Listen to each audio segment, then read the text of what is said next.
ஆத்ம நமஸ்காரம். நண்பரே, உங்கள் பதிவை நான் பார்த்தேன். 2, 3 பதிவுகள் தொடர்ந்து நம்ம போட்டதுனால அதில் கொஞ்சம் நேரம் ஒதுக்க முடியல. ஆனால் இந்த பதிவை படிச்சுட்டு நான் போடணும்னு இருந்தேன். சரி, கொஞ்சம் நோட்ஸ்லாம் எடுத்துகிட்டு தானே போடணும் அப்படின்றதுக்காக நான் வெயிட் பண்ணேன். அதுக்குள்ளே இடையில இந்த மாதிரி பதிவுகள் வந்தது. அதனால் தாமதமாக போடுறோம். நீங்கள் அனுப்பின பதிவு இப்போ நீங்கள் வச்சுருக்க சித்த வேதத்தோட பதிவாக இருக்கும். நான் அனுப்பிச்ச பதிவு என்னோட புத்தகத்தில் இருக்கிறதா இருக்கும். இதில் ஒரே ஒரு விஷயம் என்ன பண்ணணும்னா, அப்பா இந்த கோடிட்டு காமிச்சது எதை காமிச்சிருக்காருன்னா கதியை தான் காமிச்சிருக்காரு. என்ன கதி அப்படின்னா 12 அங்குல சாஸ்திரம் தான் காமிச்சிருக்காரு. உங்கள் பதிவில் பாருங்கள் 12 டாட் இருக்கும்.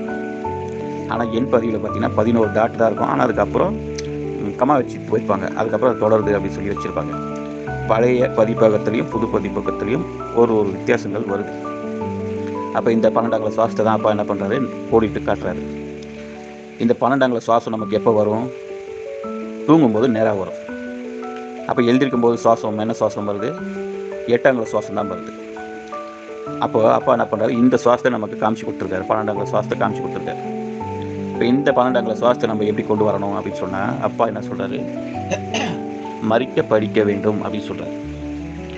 அதாவது நம்ம செத்து போகிறதுக்கு காரணம் என்ன அப்படின்னு கேட்டால், பிறப்பு உண்டு என்று உண்டானால் இறப்பு உண்டு என்று நம்பிய காரணத்தினால்தான் நாம் செத்து போகிறோம். ஆனால் அப்பா என்ன சொல்கிறாருன்னா, செத்து போகாமல் இருக்கிறதுக்கு என்ன பண்ணணும்னா, மறிக்க படிக்க வேண்டும் அப்படின்னு சொல்கிறார். மறிக்க படிக்க வேண்டும் என்றால் என்ன அப்படின்னு கேட்டால், மறக்க படிக்க வேண்டும் அப்படின்னு சொல்கிறார். மறக்க வேண்டும்ன்றார். அதாவது மறிக்க என்றால் அதுக்கு மறக்க படிக்க வேண்டும் அப்படின்னு சொல்கிறார். மறக்கன்றதுக்கு தான் அது பொருள், மறிக்க அப்படின்றது அப்பா சொல்கிறார். அப்போ எதை மறக்க வேண்டியது என்றால், நான் என்று சொல்லப்பட்ட நிலைமையும் உலகத்தையும் ஆகும்.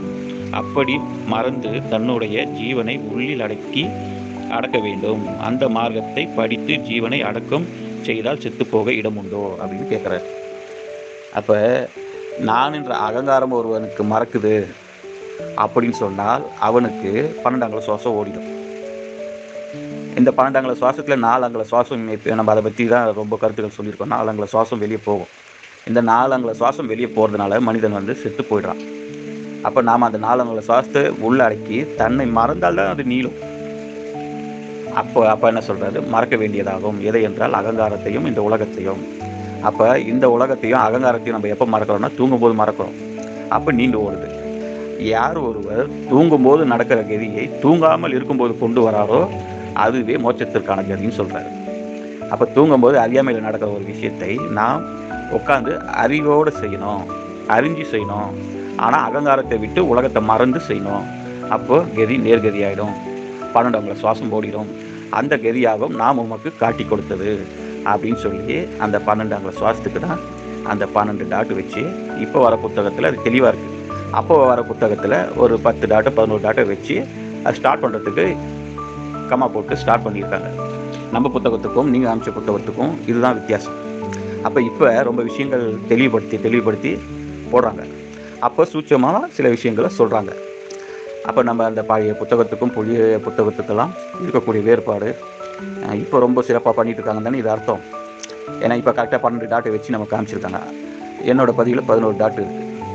அப்போது இந்த சுவாசத்தை அப்பா நமக்கு கோடிட்டு காட்டுறாரு. இதுதான் நீங்கள் போட்டதுக்கான பதிவு. இதை நம்ம கொஞ்சம் எவிடன்ஸோடு போடணுன்றதுக்காகத்தான் டைம் எடுத்தோம், வேறு ஒன்றும் இல்லை. ஆத்ம நமஸ்காரம்.